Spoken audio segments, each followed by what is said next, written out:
नमस्ते दोस्तों, यो मेरे प्रिय छात्रों।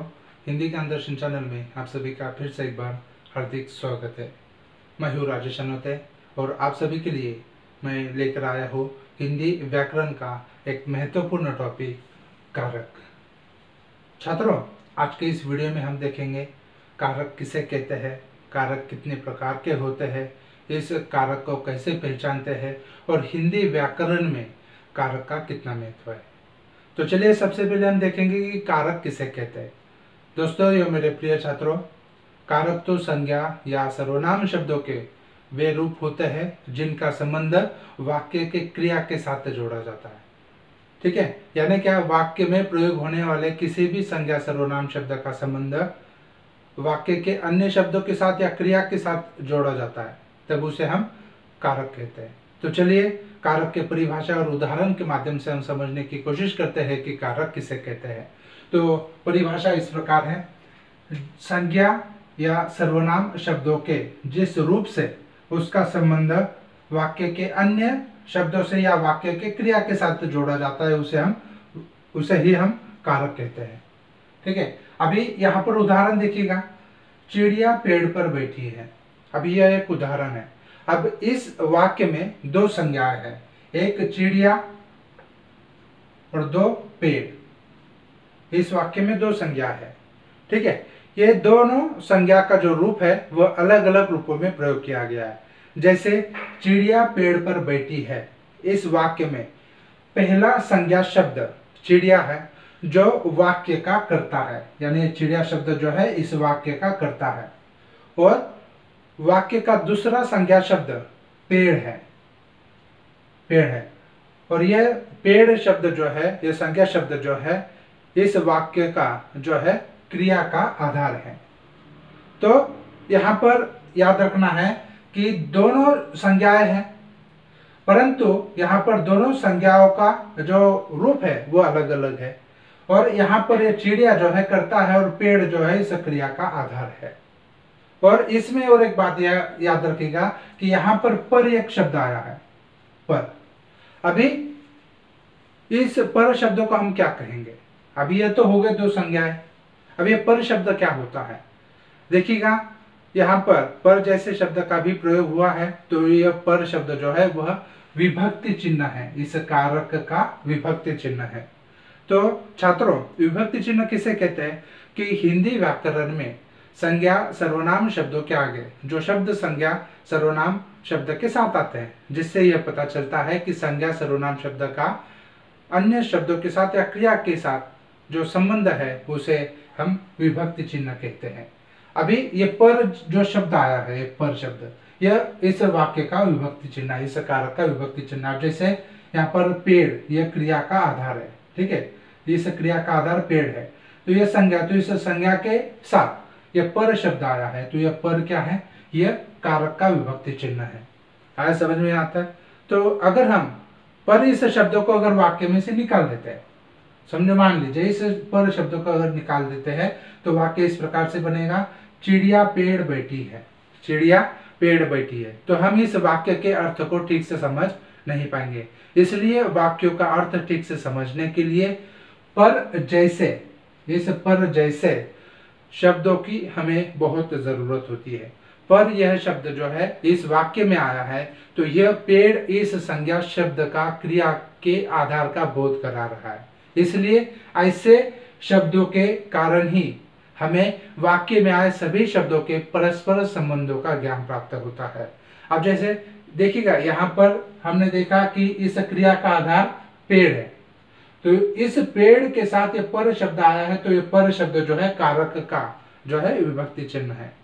तो इस तरह से हमने देखा कि जब संज्ञा या सर्वनाम शब्द किसी वाक्य में अलग अलग रूपों में प्रयोग किए जाते हैं, तब इन संज्ञा या सर्वनाम शब्द के इन्हीं अलग अलग रूपों का जो संबंध है, जब हम क्रिया के साथ जोड़ते हैं या फिर अन्य किसी शब्दों के साथ जोड़ते हैं, तो उसी को ही हम जो है कारक कहते हैं।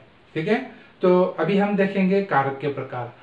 छात्रों, कारक के मुख्यतः 8 भेद हैं।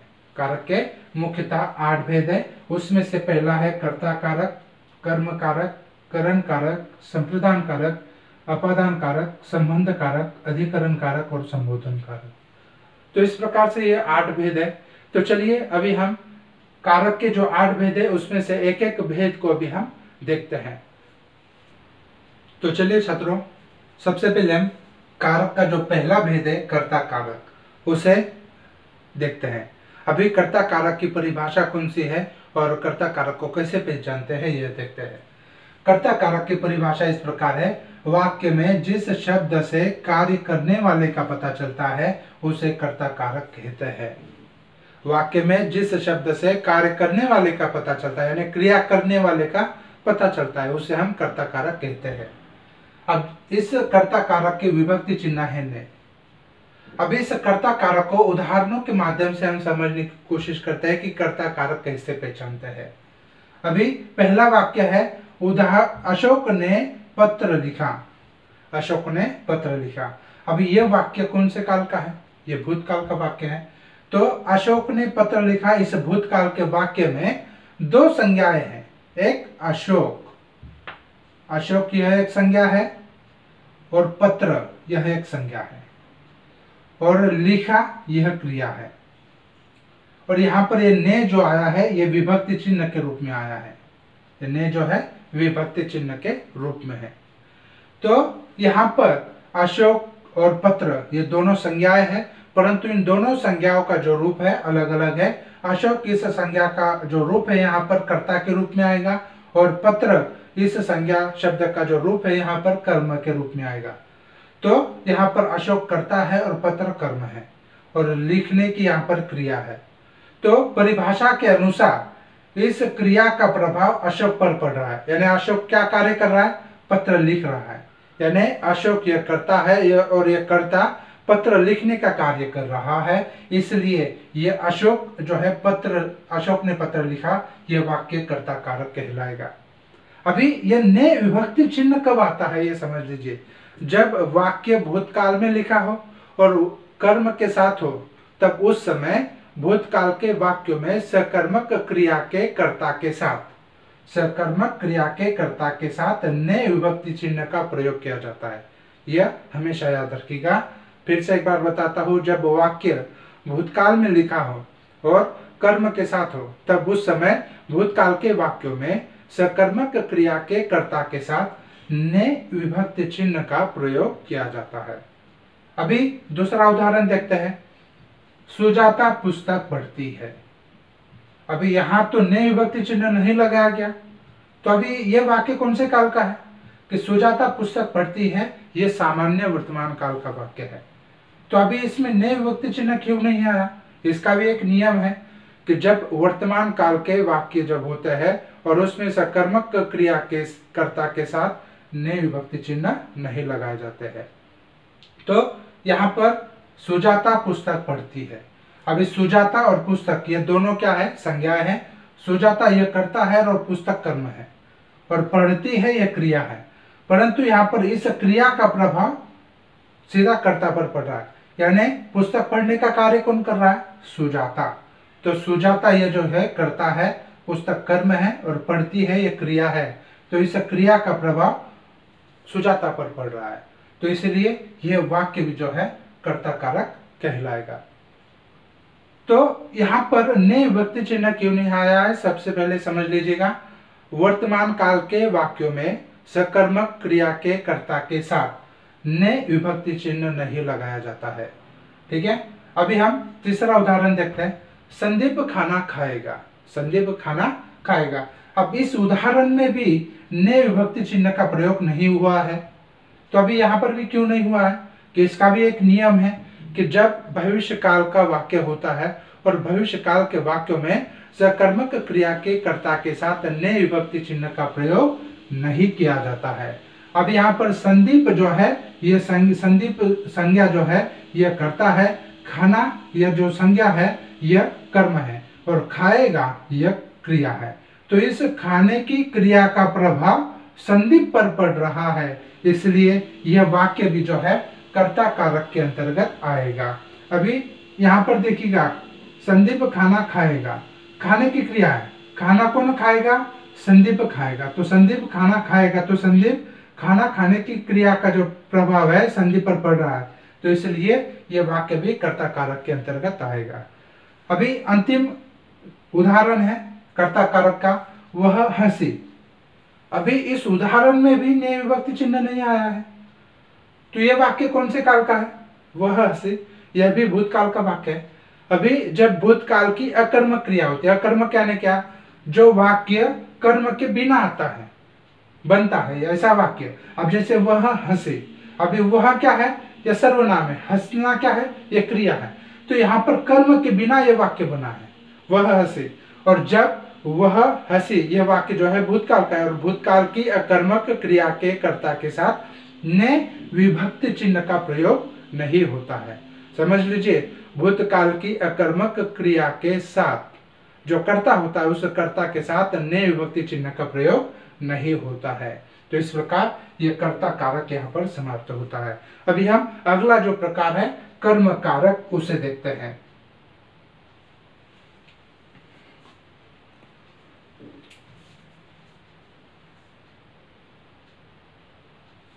अभी कर्म कारक की परिभाषा देखते हैं कि जिस वाक्य में क्रिया का प्रभाव कर्ता पर न पड़ते हुए कर्म पर पड़ता है, उसे कर्म कारक कहते हैं। यानी जिस वाक्य में क्रिया का प्रभाव कर्ता पर न पड़ते हुए कर्म पर पड़ता है, उसे हम कर्म कारक कहते हैं। अभी देखिएगा, इस कर्म कारक का विभक्ति चिन्ह है को। कर्म कारक का विभक्ति चिन्ह क्या है? को। तो अभी इसमें कुछ उदाहरण के माध्यम से हम इसे समझने की कोशिश करेंगे कि कर्म कारक कैसे पहचानते हैं। अब जैसे राम ने रावण को मारा, राम ने रावण को मारा। अभी बहुत से बच्चे जो है कंफ्यूजन में चले जाते हैं कि समझ में नहीं आता है कि सर यहाँ पर तो ने आया है, ये तो कर्ता कारक का ने है। परंतु बच्चों, यहाँ पर याद रखना है कि इस क्रिया का जो प्रभाव है किसके ऊपर गिर रहा है, यह देखना बहुत जरूरी है।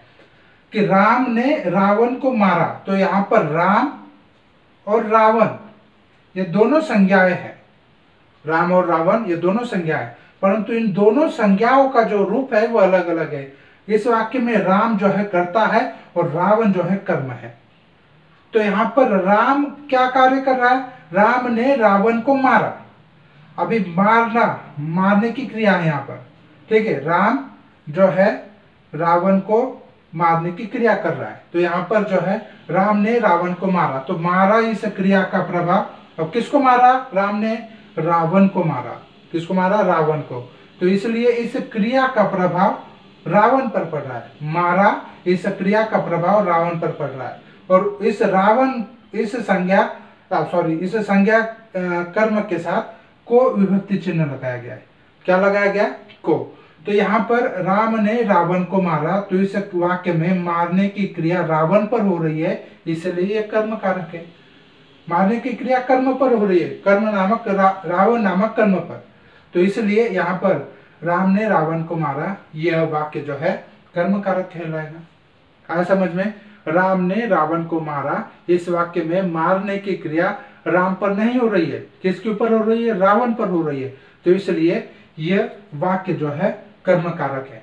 यानी क्या? जिस वाक्य में क्रिया का प्रभाव कर्ता पर न पड़ते हुए कर्म पर पड़ता है, उसे हम कर्म कारक कहते हैं। जिस वाक्य में क्रिया का प्रभाव जिस संज्ञा या सर्वनाम पर पड़ता है, वह कर्म कारक कहलाता है।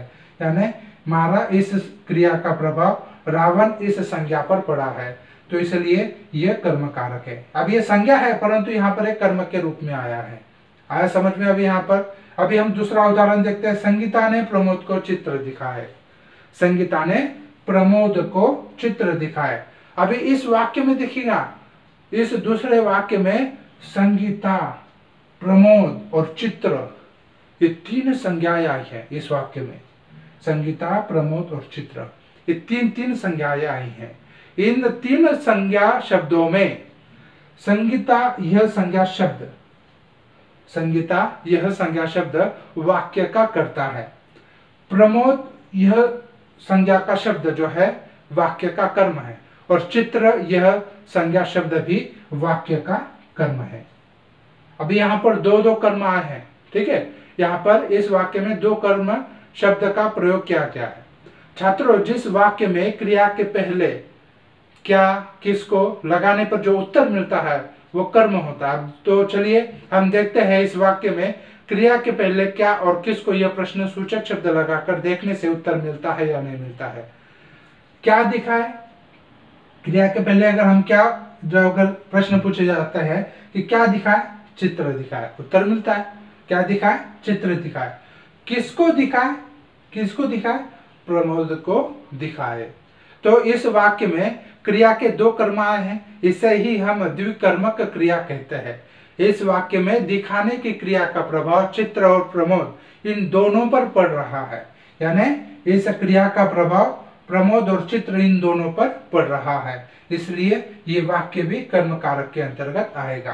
देखिएगा, संगीता ने प्रमोद को चित्र दिखाया। अभी प्रमोद को चित्र दिखाया, दिखाने का कार्य किसके ऊपर हो रहा है, प्रमोद के ऊपर, परंतु प्रमोद को क्या दिखाया, चित्र दिखाया। तो यहाँ पर प्रमोद और चित्र दोनों कर्म है और इन दोनों कर्म पर क्रिया का प्रभाव हो रहा है, तो इसलिए ये वाक्य भी कर्म कारक कहलाएगा। आया समझ में। अब तीसरा वाक्य है ओंकार फल खाता है। अब इस वाक्य में जो है को विभक्ति चिन्ह का जो है यहाँ पर प्रयोग नहीं किया गया। अब इन दोनों वाक्यों में को विभक्ति चिन्ह का प्रयोग किया गया है, ठीक है, को और को, परंतु यहाँ पर इस वाक्य में जो है ओंकार फल खाता है, इस वाक्य में को का प्रयोग नहीं किया गया है। तो कभी कभी मुख्य कर्म के साथ विभक्ति चिन्ह को का लोप हो जाता है। अब जैसे ओंकार फल खाता है, अभी खाता है यह क्रिया है और फल जो है कर्म है और ओंकार करता है। तो विभक्ति का जो प्रयोग है केवल सजीव कर्म कारक के साथ ही होता है। अब यह फल जो है निर्जीव है, तो इस निर्जीव के साथ जो है कर्म कारक की विभक्ति चिन्ह का प्रयोग नहीं होगा, यानी निर्जीव के साथ को नहीं लगता है, सजीव के साथ ही यहाँ पर को लगाया जाता है। जैसे कि हमने देखा रावण को, रावण सजीव है तो रावण को विभक्ति चिन्ह लगाया गया। प्रमोद को, प्रमोद भी सजीव है तो यहाँ पर को लगाया गया, परंतु ये फल जो है यह निर्जीव है, तो इसलिए जो निर्जीव होता है उसके साथ जो है को नहीं लगाया जाता। आया समझ में। यानी राम ने रावण को मारा, यह भी कर्म कारक है। संगीता ने प्रमोद को चित्र दिखाया, यह कर्म कारक है। और ओंकार फल खाता है, यह भी वाक्य कर्म कारक है। तो चलिए अभी हम कारक का जो तीसरा प्रकार है उसे देखते हैं। कारक का तीसरा प्रकार है करण कारक। करण का अर्थ होता है साधन या माध्यम। अभी करण कारक की परिभाषा देखते हैं। जिसकी सहायता से कोई कार्य किया जाता है उसे करण कारक कहते हैं। वाक्य में कर्ता जिस साधन या माध्यम की सहायता से कार्य करता है उसे हम करण कारक कहते हैं। करण कारक का विभक्ति चिन्ह है से और के द्वारा। से और के द्वारा यह करण कारक के विभक्ति चिन्ह है। अभी उदाहरणों के माध्यम से हम समझने की कोशिश करते हैं कि करण कारक किसे कहते हैं। अभी अंजलि कलम से लिखती है, अंजलि कलम से लिखती है। इस उदाहरण में कलम से लिखने का कार्य किया जा रहा है, किसके द्वारा, अंजलि के द्वारा। तो यहाँ पर अंजलि किसकी सहायता से कार्य कर रही है, कलम, ठीक है, कलम की सहायता से कार्य कर रही है। तो अंजलि कलम से लिखती है, तो यहाँ पर इस वाक्य में से जो है विभक्ति चिन्ह है। अभी देखिएगा परिभाषा किस प्रकार है कि वाक्य में कर्ता जिस साधन या माध्यम की सहायता से कार्य करता है उसे करण कारक कहता है। अब जैसे अंजलि यह करता है, तो यह अंजलि किसकी सहायता से कार्य कर रही है, कलम की सहायता से कार्य कर रही है, तो इसलिए यहाँ पर यह करण कारक का वाक्य हो जाएगा। दूसरा उदाहरण देखते हैं। रुपेश चम्मच से दाल चावल खाता है। अभी दाल चावल खाने की क्रिया है, परंतु किसकी सहायता से, चम्मच की सहायता से दाल चावल खाने की यहाँ पर क्रिया पूर्ण हो रही है। तो रुपेश चम्मच से दाल चावल खाता है, तो इस वाक्य में कर्ता रुपेश है और रुपेश यह कर्ता जो है चम्मच की सहायता से दाल चावल खाता है, तो इसलिए यह वाक्य भी करण कारक के अंतर्गत आएगा। अभी 3 नंबर का वाक्य है। पिताजी ने मजदूरों के द्वारा काम पूर्ण किया, मजदूरों के द्वारा काम पूर्ण किया। अभी पिताजी यह क्या है, कर्ता है। तो पिताजी ने मजदूरों के द्वारा यानी मजदूरों की सहायता से जो है काम पूर्ण किया। तो यहाँ पर पिताजी ने मजदूरों के द्वारा, के द्वारा यह विभक्ति चिन्ह आएगा, और काम पूर्ण किया किसके द्वारा, मजदूरों के द्वारा, यानी पिताजी ने मजदूरों की सहायता से यहाँ पर काम पूर्ण किया है। इस वजह से यह वाक्य भी जो है पिताजी ने मजदूरों के द्वारा काम पूर्ण किया, यह करण कारक का वाक्य है। मैं हमेशा दोस्तों के द्वारा संदेश पहुंचाता हूं। मैं हमेशा दोस्तों के द्वारा संदेश पहुंचाता हूं। अभी इस वाक्य में भी देखिएगा, मैं हमेशा दोस्तों के द्वारा संदेश पहुंचाता हूं, यानी मैं किसके सहायता से संदेश पहुंचाता हूं, मैं दोस्तों की सहायता से जो है संदेश पहुंचाता हूं। यानी यहाँ पर इन चारों वाक्यों में कलम, चम्मच, मजदूर और दोस्त, इन सभी की सहायता से कार्य किए जा रहे हैं, इसलिए यह करण कारक के वाक्य है। आया समझ में? जिस वाक्य में कर्ता किसी साधन या माध्यम की सहायता से या फिर साधन की सहायता से कार्य करता है, उसे हम करण कारक कहते हैं। अभी हमने इन उदाहरणों के माध्यम से समझा कि करण कारक किसे कहते हैं। फिर भी मैं आपको फिर से एक बार बता देता हूं कि जिस माध्यम या जिस साधन के सहायता से कार्य किया जाता है उसे हम करण कारक कहते हैं। अब जैसे उदाहरण में हमने देखा कि अंजलि कलम से लिखती है, तो कलम की सहायता से कार्य किया गया है। दूसरे वाक्य में रुपेश चम्मच से दाल चावल खाता है, इस वाक्य में चम्मच की सहायता से कार्य किया गया है। पिताजी ने मजदूरों के द्वारा काम पूर्ण किया गया, मजदूरों की सहायता से यहाँ पर काम पूर्ण किया गया। मैं हमेशा दोस्तों के द्वारा संदेश पहुंचाता हूँ, यहाँ पर दोस्तों की सहायता से कार्य करने की बात हुई है। तो यहाँ पर ये चारों वाक्य जो है करण कारक के अंतर्गत आते हैं। बस करण कारक को समझना कैसे है, देखिएगा, जिसकी सहायता से कर्ता जो कार्य करता है उसे हम करण कारक कहते हैं। अब जैसे वाक्य में कर्ता जिस साधन माध्यम की सहायता से, जिस साधन या जिस माध्यम की सहायता से कार्य करता है उसे हम करण कारक कहते हैं। आया समझ में? अभी हम कारक का 4 नंबर का जो प्रकार है उसे देखते हैं। 4 नंबर का प्रकार है संप्रदान कारक। अभी यहाँ पर संप्रदान का अर्थ है देना। संप्रदान का अर्थ है देना। दूसरों को हम कुछ जब देते हैं तो उस समय संप्रदान का कारक का बोध होता है। अब जैसे हम परिभाषा के द्वारा समझने की कोशिश करते हैं कि जिस वाक्य में कर्ता जिसके लिए कार्य करता है या जिसे कुछ देता है उसे हम संप्रदान कारक कहते हैं।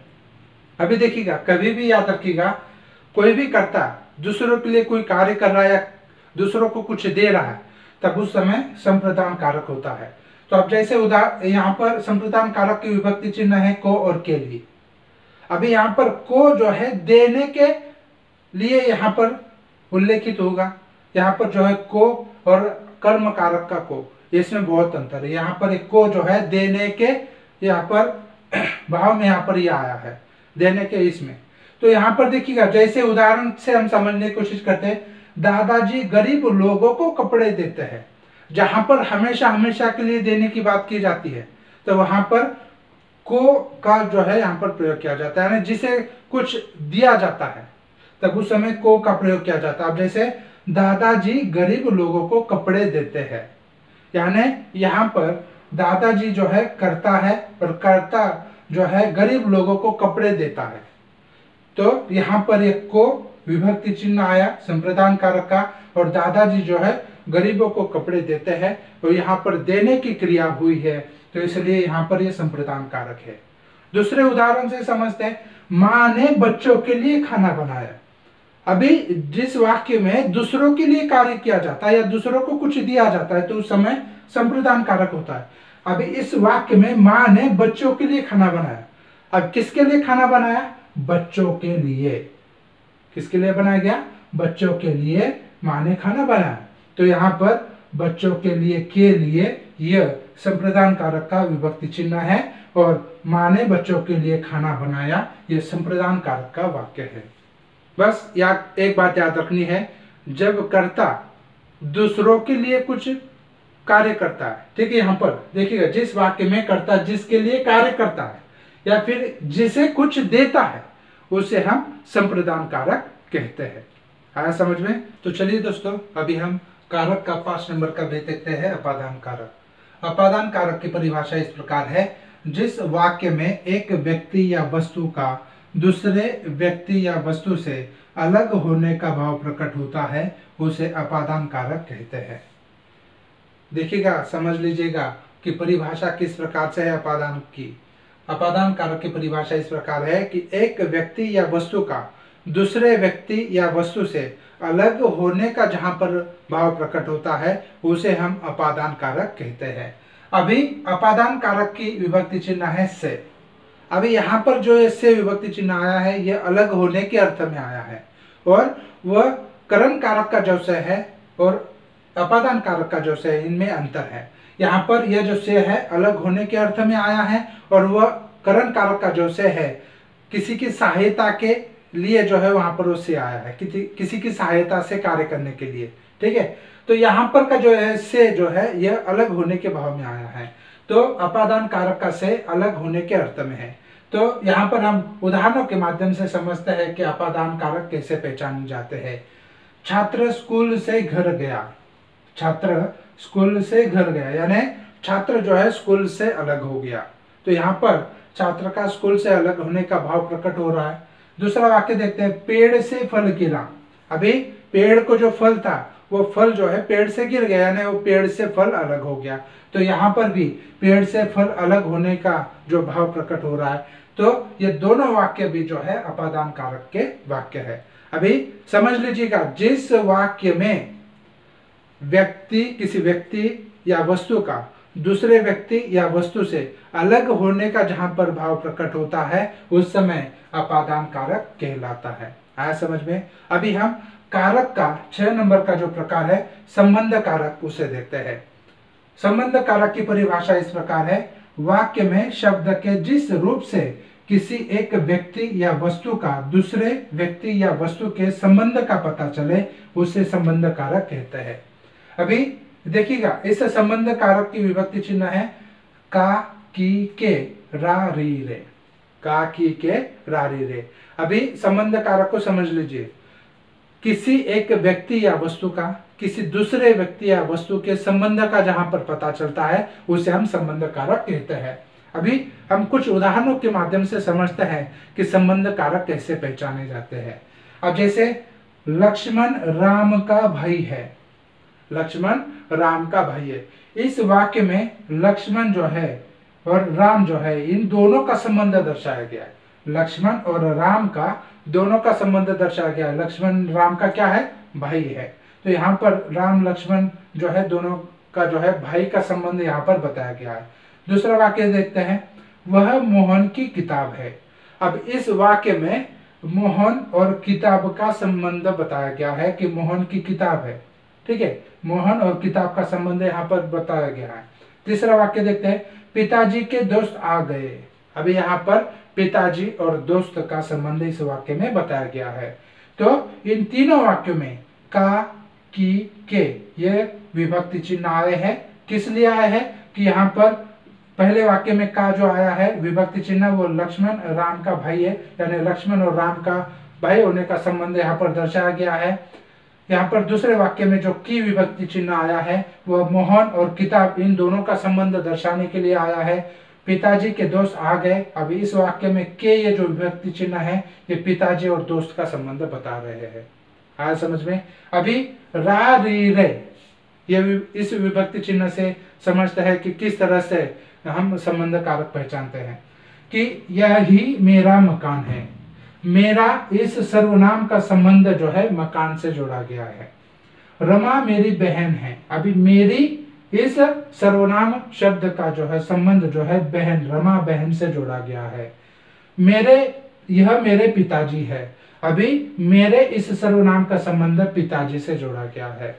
यानी जहां पर देखिएगा मेरा, मेरी, मेरे जहां पर ऐसे सर्वनाम आते हैं तो वहां पर एक नियम याद रखना है। संबंध कारक में एक बात हमेशा याद रखनी है कि यह कारक जो है संज्ञा से संज्ञा का और सर्वनाम से संज्ञा का संबंध बताते हैं। इनका क्रिया से कोई संबंध होता नहीं है।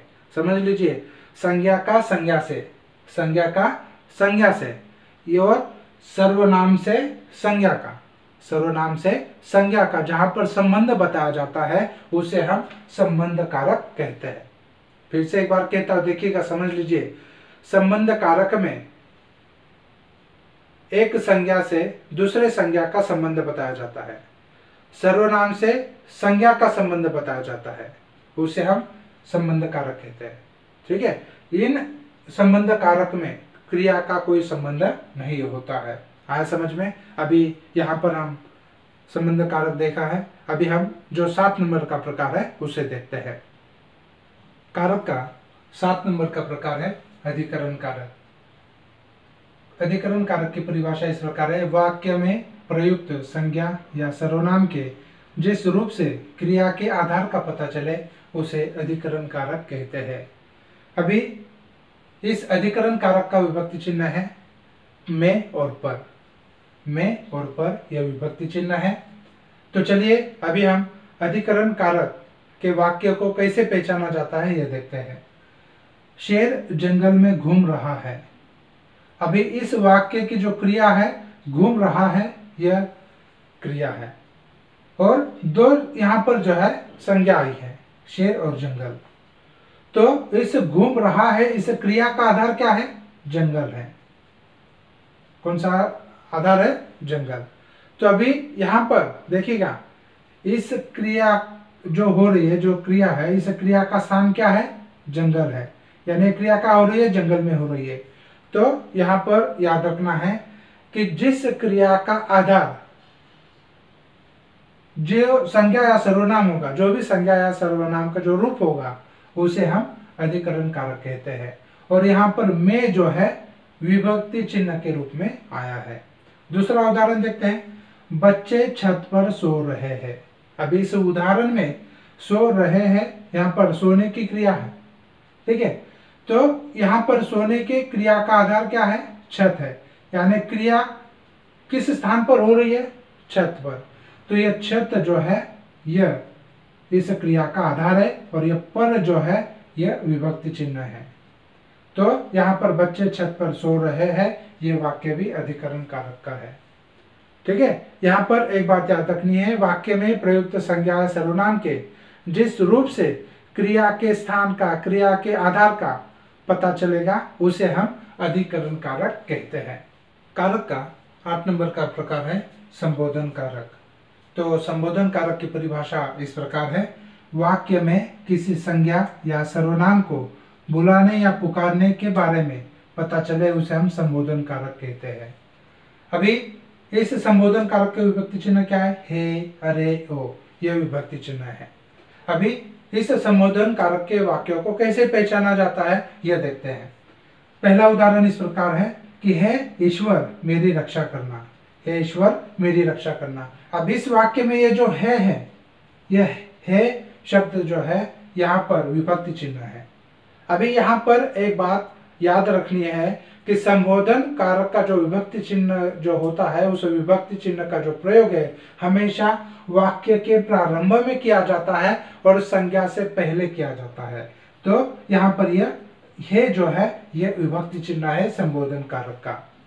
तो हे ईश्वर मेरी रक्षा करना, इस वाक्य में हम ईश्वर को संबोधित कर रहे हैं कि हे ईश्वर मेरी रक्षा करना। दूसरा उदाहरण देखते हैं, अरे अमोल कहाँ जा रहा है, अरे अमोल कहाँ जा रहा है। इस वाक्य में अरे जो है यहाँ पर विभक्ति चिन्ह है। ठीक है, तो इस प्रकार से, और यहाँ पर हे ईश्वर के बाद विस्मयादिबोधक चिन्ह यानी संबोधन चिन्ह आया है, अरे के बाद यहाँ पर भी विस्मयादिबोधक चिन्ह आया है, यह देना अनिवार्य है, तब जाकर जो है यह संबोधन कारक शब्द वाक्य जो है बन पाएगा। तो इस तरह से यह संबोधन कारक भी यहाँ पर समाप्त होता है। तो चलिए छात्रों, अभी हम कारक व विभक्तियां जो है इनके बारे में चर्चा करते हैं।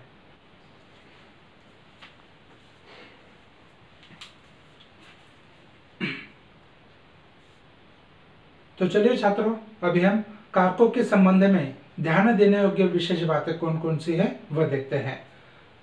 यहाँ पर इस साइट में कर्ता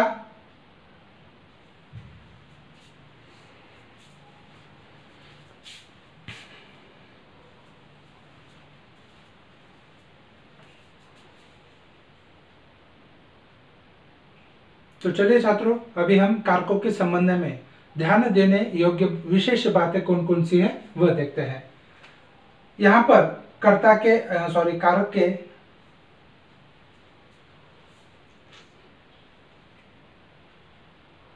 दोस्तों यो मेरे प्रिय छात्रों, तो चलिए अभी हम कारकों के संबंध में ध्यान देने योग्य विशेष बातें कौन कौन सी हैं वह देखते हैं। यहाँ पर कारक के 8 प्रकार दिए गए हैं और यहाँ पर कारकों के विभक्ति चिन्ह दिए गए हैं। अभी कर्ता कारक कारक का पहला प्रकार है, तो यहाँ पर कर्ता कारक का विभक्ति चिन्ह है ने। तो अभी इस ने का प्रयोग कब किया जाता है? यहाँ पर ने का प्रयोग जो है कर्ता के बाद किया जाता है, इस ने का प्रयोग। अभी कर्म कारक, ये कर्म कारक कारक का दूसरा प्रकार है, तो ये कर्म कारक का जो को विभक्ति चिन्ह है ये कर्म के बाद जो है प्रयोग में लाया जाता है। करण कारक, अभी करण कारक का विभक्ति चिन्ह है से और के द्वारा। अभी जब किसी साधन या माध्यम से, जब कोई माध्यम की या साध्य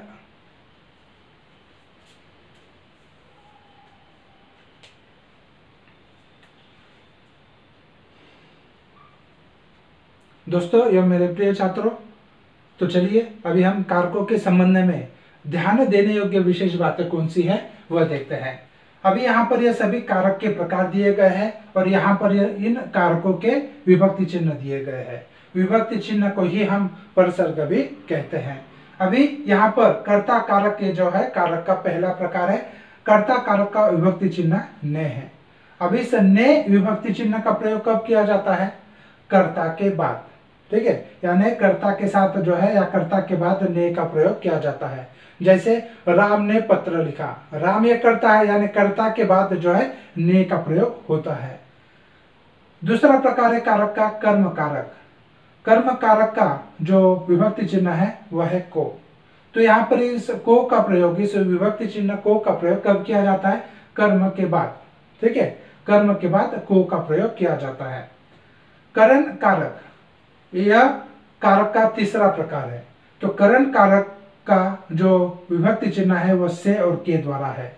यह से और के द्वारा इन विभक्ति चिन्हों का प्रयोग कब किया जाता है? साधन या माध्यम की सहायता से जब कार्य किया जाता है तब से और के द्वारा साधन या माध्यम की सहायता के लिए जो शब्द प्रयोग किए जाते हैं उनके बाद जो है से और के द्वारा यहाँ पर लिखे जाते हैं।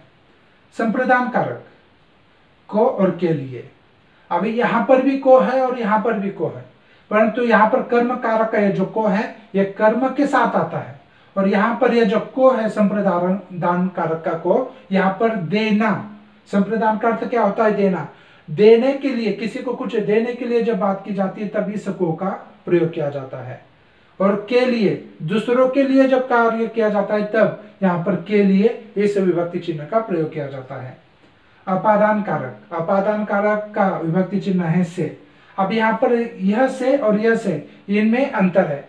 यहाँ पर यह से साधन या माध्यम के लिए प्रयोग किया जाता है और यहाँ पर यह से एक व्यक्ति का दूसरे व्यक्ति से या एक वस्तु या दूसरे वस्तु का अलग होने का जहां पर बोध होता है उस समय इस से का प्रयोग किया जाता है। कारक का 6 नंबर का प्रकार है संबंध कारक। अभी संबंध कारक का विभक्ति चिन्ह है का, की, के, रा, री, रे। अभी का, की, के ज्यादातर संज्ञाओं के साथ प्रयोग किए जाते हैं और रा, री, रे या जो है सर्वनामों के साथ प्रयोग किए जाते हैं। कारक का 7 नंबर का प्रकार है अधिकरण कारक। अधिकरण कारक का विभक्ति चिन्ह है पर और में, यानी क्रिया का जो आधार, जो संज्ञा या सर्वनाम जो भी आधार होगा वो उसके आगे यहाँ पर और में यह विभक्ति चिन्ह लगाए जाएंगे। संबोधन कारक के विभक्ति चिन्ह है हे, अरे, ओ, यह विभक्ति चिन्ह है। बस यहाँ पर एक बात याद रखनी है, संबोधन कारक के विभक्ति चिन्ह का जो प्रयोग है हमेशा वाक्य के पहले और संज्ञा के पहले, ठीक है, यानी संबोधन कारक की विभक्ति का जो चिन्ह है वो वाक्य का जो प्रारंभ होगा वो उस इन चिन्हों के द्वारा होगा और ये चिन्ह जो है संज्ञा के पहले आएंगे इन सभी कारकों में, ठीक है। संज्ञा सर्वनाम के बाद यह विभक्ति चिन्ह आता है, परंतु यहाँ पर संबोधन कारक में जो है यहाँ पर एक याद रखना है कि विभक्ति चिन्ह का जो प्रयोग है संबोधन कारक में वाक्य के प्रारंभ में होता है और संज्ञा के पहले होता है। आया समझ में? तो इस तरह से यह कारकों से संबंधित ध्यान देने योग्य विशेष बातें थी। छात्रों, मैं उम्मीद करता हूँ कि कारक और कारक के प्रकार आप सभी को समझ में आ गए होंगे। अगर आपको यह वीडियो पसंद आता है तो इस वीडियो को लाइक करें, शेयर करें और आप मेरे चैनल पर नए हो तो इस चैनल को सब्सक्राइब करें। तो चलिए छात्रों, अभी हम मिलते हैं अगली वीडियो में। तब तक के लिए धन्यवाद।